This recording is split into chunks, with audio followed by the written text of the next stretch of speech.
आगे स्थगित कर दिया गया। तो हमने सोचा ये ब्राह्मण बहुल क्षेत्र है, यहाँ पर कोई धार्मिक अनुष्ठान चलता रहना चाहिए, जिससे कि हमारा और हमारे ग्राम का, हमारे समाज का, ब्राह्मण सनातन का प्रचार प्रसार चलता रहे, कभी हमारा सनातन नीचे झुकने न पाए। इसलिए पुनीत दरबार है, क्योंकि ये दरबार ऐसा है कि यहाँ पर जो कोई आता है खाली हाथ नहीं लौटता, क्योंकि कहा भी गया है कि दरबार में बंसी वाले के और दुख दर्द मिटाए जाते हैं, और दुनिया के सताए लोग यहाँ सीने से लगाए जाते हैं। कौन है इनके बारे में? ये चतुर्भुज हैं, नारायण। अब इनको हम तो जानते नहीं हैं, पर हमारे जो पूर्वज हैं वो बताया करते, जो मूर्ति है ये मूर्ति साक्षात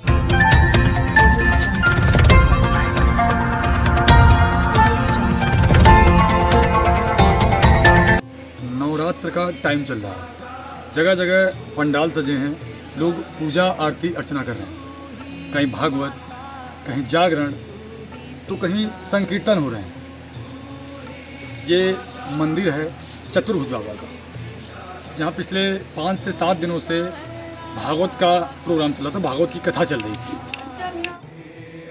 हमारे बीच में है शिवा शास्त्री जी, जो कथावाचक भी हैं।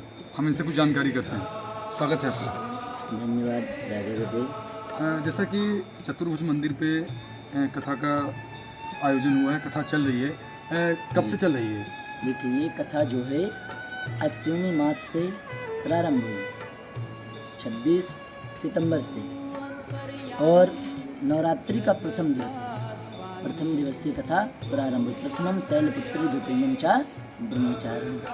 किस उपलक्ष्य में कथा हो रही है? नवरात्रि के उपलक्ष्य में हो रही है या किसी और? देखिए, हमारे गांव के अंदर विगत वर्षों में कार्यक्रम होता था, किन्हीं कारणोंवश ये कार्यक्रम आगे स्थगित कर दिया गया। तो हमने सोचा ये ब्राह्मण बहुल क्षेत्र है, यहाँ पर कोई धार्मिक अनुष्ठान चलता रहना चाहिए, जिससे कि हमारा और हमारे ग्राम का, हमारे समाज का, ब्राह्मण सनातन का प्रचार प्रसार चलता रहे, कभी हमारा सनातन नीचे झुकने न पाए। इसलिए हमने कहा कि अब की बाहर के कार्यक्रम, मैंने अपने 4 कार्यक्रम कैंसिल किए।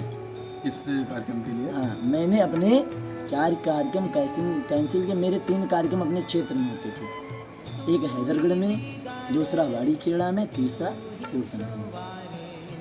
पर बाबा की कृपा होने के कारण मैंने सारे कार्यक्रमों को छोड़ करके बाबा के यहाँ अनुष्ठान रख दिया। किसका स्थान है ये जहाँ पे प्रोग्राम? ये श्री चतुर्भुज भगवान का पावन पुनीत दरबार है, क्योंकि ये दरबार ऐसा है कि यहाँ पर जो कोई आता है खाली हाथ नहीं लौटता, क्योंकि कहा भी गया है कि दरबार में बंसी वाले के और दुख दर्द मिटाए जाते हैं, और दुनिया के सताए लोग यहाँ सीने से लगाए जाते हैं। ये इनका ऐसा दरबार है बंधु। ये जो बाबा हैं, ये कौन है इनके बारे में बताइए। ये चतुर्भुज हैं, नारायण।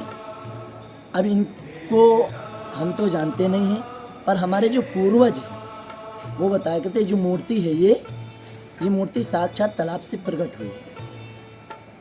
ऐसी मूर्ति जो है, इनके हाथ में शंख चक्र गदा पद्म तथा गले में तुलसी की माला धारण की है, और इनके जो चरण हैं वो थोड़ा कटे हुए नीचे रखे हैं, क्योंकि पूर्वज लोग बताते हैं कि किन्हीं कारणवश जब खुदाई का कार्य चल रहा था, तो उसी खुदाई में फाड़वा इनके पैर में लग गया, उन्हीं के कारण इनका पैर हल्का कर गया। और विशेष बात ये है इनके दरबार की, अगर कोई भी व्यक्ति आए और कहे मैं इस मूर्ति को हिला डुला दूंगा, तो भैया परमात्मा की इतनी बड़ी कृपा है इनकी कि अगर आ तो गए हो तुम अपनी मर्जी से, मगर जब तक इनकी इच्छा नहीं होगी तब तक जाओगे नहीं। इनकी लीला और इनकी महिमा बड़ी अपरंपार है।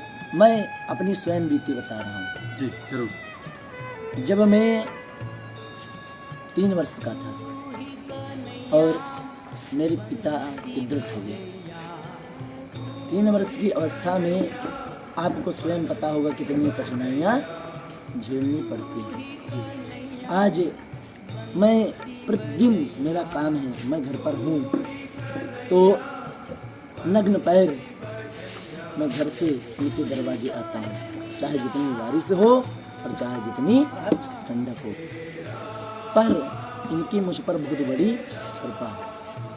आज जो सब देन है आज इनकी और गुरुदेव भगवान की कृपा है, जो आज हम धीरे धीरे कथा का प्रयास कर रहे हैं। आपका यही गांव है? हमारा यही गांव है, क्योंकि जन्म भूमि मम पूरी सुहाना, जन्मभूमि हमारी यही है, यहीं पर हम पैदा हुए और इन्हीं के दरबार में दिनों रात खेलते कूदते थे और आज इन्हीं की कृपा से इन्हीं के दरबार में बैठ करके कथा पढ़ने का अवसर प्राप्त हुआ। आज आपने किसकी कथा सुनाई? आज हमने भक्तों को सुनाई कथा कि मेरे गोविंद, संसार की प्राणी कहते हैं कि गोविंद 16-16 वर्ष की छोरियों के साथ नृत्य किया। वो कन्हैया कैसा, वो ब्रह्म कैसा, जिसने छोरियों के साथ नृत्य किया। पर बंधु आज समाज में बहुत विडंबना है। आप स्वयं सोचिए, वो ब्रह्म कहीं छोरियों के साथ नृत्य कर सकता है? नहीं कर सकता। आज की जो कथा थी वो पूर्णतः रास लीला पर आधारित थी। रास लीला से आधारित थी। आज की कथा में भगवान भोलेनाथ कैलाश धाम से निकल करके रास मंच पर भी आए, उनकी ऐसी दिव्य कथा हुई। कौन कौन सी कथा कहते हैं आप? देखिए, अभी तो हमारी कथा भागवत की तैयारी चल रही, उसके बाद मेरा आर्थिक प्रयास है कि मैं श्री राम कथा और शिव पुराण की कथा, देवी पुराण की कथा तैयार करके मैं उसको एक बार इनको सुनाऊंगा, उसके बाद ही चाहे जहाँ हो। आपने भागवत कथा यहाँ के अलावा और भी कहीं कही है? हाँ, मैंने 3 कार्यक्रम किए हैं। एक कार्यक्रम जब मैंने सर्वप्रथम प्रारंभ किया सीखने के बाद में, क्योंकि अभी आपका शुरुआती दौर है। हाँ, यहाँ पर हमने कार्यक्रम 1 किया, उसके बाद ये दूसरा कार्यक्रम। वो खेलते कूदते घूमते हैं और इधर उधर सट्टा लगाते हैं, गेम खेलते हैं, उनके लिए आप क्या कहना चाहेंगे? देखिए, आज की जो नई पीढ़ी सबको छोड़ करके मैं अपने ब्राह्मण समाज को सूचित करना चाहता हूँ, पर आज की डेट में ब्राह्मण समाज जो है बिछड़ा जा रहा है, क्योंकि जो नीचे वर्ग के लोग हैं उनकी आस्था धार्मिक कार्य में लगती। अगर उनसे एक बार कह दो कि अगर भगवान के दरबार में कथा होनी है, तो वो लोग सारा समय निकाल करके भगवान के चरणों में प्रदान करें। और ब्राह्मणों के यहाँ के जो बच्चे हैं 10 मिनट आते कथा सुनने के लिए, उसके बाद कौन कहाँ क्या कर रहा है किसी को भरोसा नहीं है। आजकल के बच्चों को चाहिए कि वो, क्योंकि कहा गया है संगत से गुण होते हैं, संगत से गुण जाए। अगर हम जैसी संगत करेंगे, आज मैं सब किसी की बात नहीं कर रहा, मैं अपनी स्वयं बात कर रहा हूँ, मैं अपनी बीती बता रहा हूँ आपसे। आपके परिवार में भी पहले किसी ने कथा कही है कभी? देखिए, मेरे जो पूर्वज थे, ये मेरा जो कार्य है ये मेरा पुश्तैनी विरासत है। हमारे जो बाबा थे स्वर्गीय पंडित वंशीधर शुक्ल, उनका लोग यहाँ से नहीं, हमारे डलमऊ से लेकर के और अयोध्या तक उनकी चर्चा हुआ करती थी। वो इतने प्रकांड विद्वान थे। बहुत बहुत धन्यवाद, आपने इतनी सारी जानकारी दी जो हमारे नवयुवक हैं, और उनको भी बताया आपने कि चूँकि आप आइए कथा से जुड़िए और धार्मिक कार्यों से जुड़िए। हमारे साथ थे शास्त्री जी, शिवा शास्त्री, जिनकी काफ़ी कम उम्र है लेकिन चर्चे बहुत हैं, नाम बहुत है इनका। नई उम्र है, नया जुनून है, भगवान के प्रति ये प्रेम देखकर लगेगा सबको अच्छा ही लगेगा, सब इनसे कुछ ना कुछ सीखने का प्रयास ही करेगा। आपको कैसा लगा ज़रूर बताइएगा, अपनी प्रतिक्रिया ज़रूर दीजिएगा।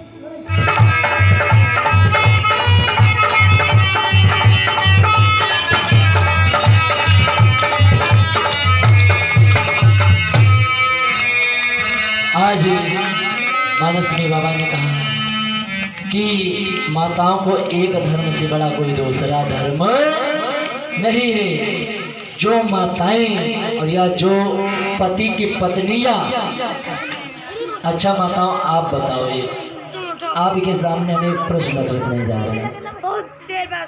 अच्छा ये बताओ कि यहाँ पर कितनी माताएं हैं जो अपने पति देव को प्रणाम करती? हाथ उठाइए। बस, बहुत सुंदर बात। इतना आप लोग इतने हैं और इनमें केवल एक अम्मा ने हाथ उठाया।